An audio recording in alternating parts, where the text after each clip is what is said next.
ევროკავშირის წევრობის კანდიდატი ქვეყნების პარლამენტის თავმჯდომარეები თანამშრომლობის გაძლიერებასა და კომუნიკაციის გააქტიურებაზე შეთანხმდნენ. ბელგრადში მიმდინარე შეხვედრაზე ერთობლივი დეკლარაცია მიიღეს და ორდღიანი მუშაობა შეაჯამეს. გადაწყდა, რომ მომდევნო კონფერენციის ფარგლებში 2027 წელს უკვე მოლდოვაში შეიკრიბებიან. სალომე ქოქიაშვილი გვერდება თემის დეტალებით ახლა პირდაპირ ეთერში. ის აშუქებს შალვა პაპუაშვილის ვიზიტს და ღონისძიებას. სალომე, გისმენთ. დიახ, 8 კანდიდატი ქვეყნის პოზიცია ბელგრადის დეკლარაციაში უკვე ასახულია და ეს დოკუმენტი აერთიანებს ორდღიანი სამუშაოს შედეგებს.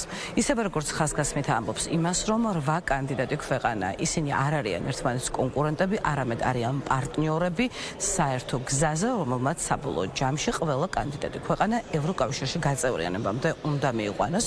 ამავდროულად კი ხელმომწარე დეკლარაციის ხელმომწარე ქვეყნები, კანდიდატი სახელმწიფოები და პარლამენტის თავმჯდომარეები სახელმწიფოებისა დეკლარაციის მიხედვით თანხმდებიან იმაზე, რომ ისინი გააგრძელებენ ერთობლივ მუშაობას, გამოცდილების გაზიარებას და ზოგადად ახლო კომუნიკაციას, საიმისოთ, რომ როგორც გამოცდილება გაუზიარონ ერთმანეთს, ისე არსებული გამოწვევები ერთობლივად გადაჭრან. ამ თვალსაზრისით უნდა ითქვას, რომ ყველა კანდიდატ სახელმწიფოს ახლა აქვს აბსოლუტურად განსხვავებული ერთმანეთისგან მოცემულობა, მათ შორის აქვთ განსხვავებული გამოწვევები, თუმცა აქ წარმოდგენილი ლიდერები არიან დარწმუნებულები იმაში, რომ ერთობლივი ძალები გამოწვევების გადაჭრას და გადალახვაც არის გაცილებით უფრო იოლი. ასეთივე პოზიცია ჰქონდა საქართველოს პარლამენტის თავმჯდომარეს, რომელსაც 2 დღის განმავლობაში ჰქონდა კარგი შესაძლებლობა, რომ საკმაოდ მჭიდრო კომუნიკაცია ჰქონოდა სხვა კანდიდატი ქვეყნების პარლამენტის თავმჯდომარეებთან. მე შეგახსენებთ, რომ შალვა პაპუაშვილი ამ პირველ კონფერენციაზე იმყოფება უკრაინისა და სერბეთის პარლამენტის თავმჯდომარეების მოწვევით, სწორედ ისინი არიან ინიციატორები ამგვარი კონფერენციის დაფუძნებისა. დღესვე ითქვა ისიც, რომ უკვე მომდევნო კონფერენციისთვის კანდიდატი სახელმწიფოები იფიქრებენ, რომ ასე ვთქვათ, აი ამ ფორმატის ფარგლებში დამსწრე წევრებად მოიწვიონ უკვე ევროკავშირის ინსტიტუციების წარმომადგენლებიც.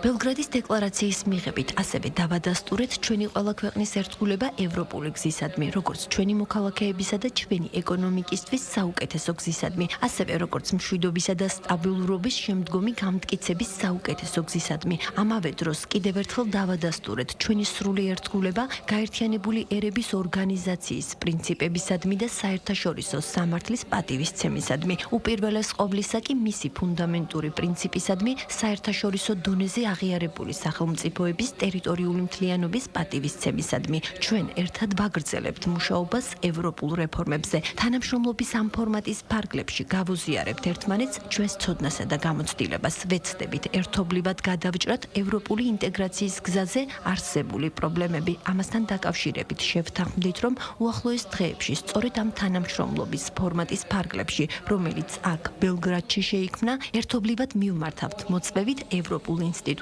უპირველეს ყოვლისა ევროპარლამენტს, ასევე საერთაშორისო ორგანიზაციების სხვა საპარლამენტო ასამბლეებს, როგორიცაა ევროპის საბჭოს საპარლამენტო ასამბლეა და ეუთოს საპარლამენტო ასამბლეა, რათა ისინი ჩვენს ინიციატივას დამკვირვებლის სტატუსით შეუერთდნენ.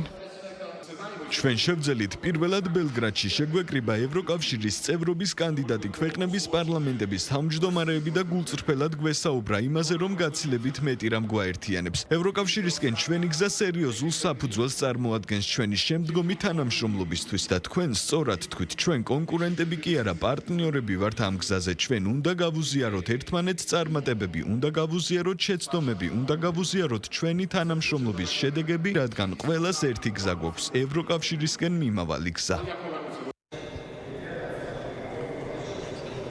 ევროკავშირში გაწევრიანების პროცესში, რომელიც და გზაზე, რომელიც მოიცავს რეფორმებისა და მთელი რიგი საკანონმდებლო ცვლილებების გატარებას, რა თქმა უნდა, განსაკუთრებული როლი აქვს სწორედ პარლამენტებს და მათ საქმიანობას. შესაბამისად, აქ შეკრებილი კანდიდატი ქვეყნების პარლამენტის თავმჯდომარეები შეთანხმდნენ იმასაც, რომ ერთობლივად გააგრძელებენ და კოორდინაციით გააგრძელებენ მუშაობას ამა თუ იმ მიმართულებით და გაცვლიან გამოცდილებას. უნდა ითქვას ისიც, რომ აქ შეკრებილ სახელმწიფოთა დიდი ნაწილი განსაკუთრებული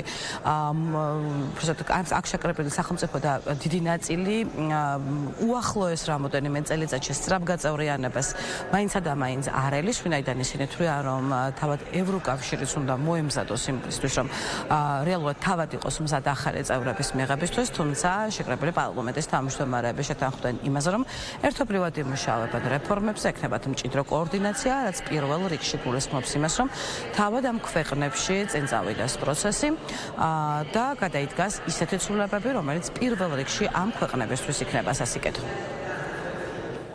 მადლობა სალომე ქოქიაშვილი იყო პირდაპირ ეთერში.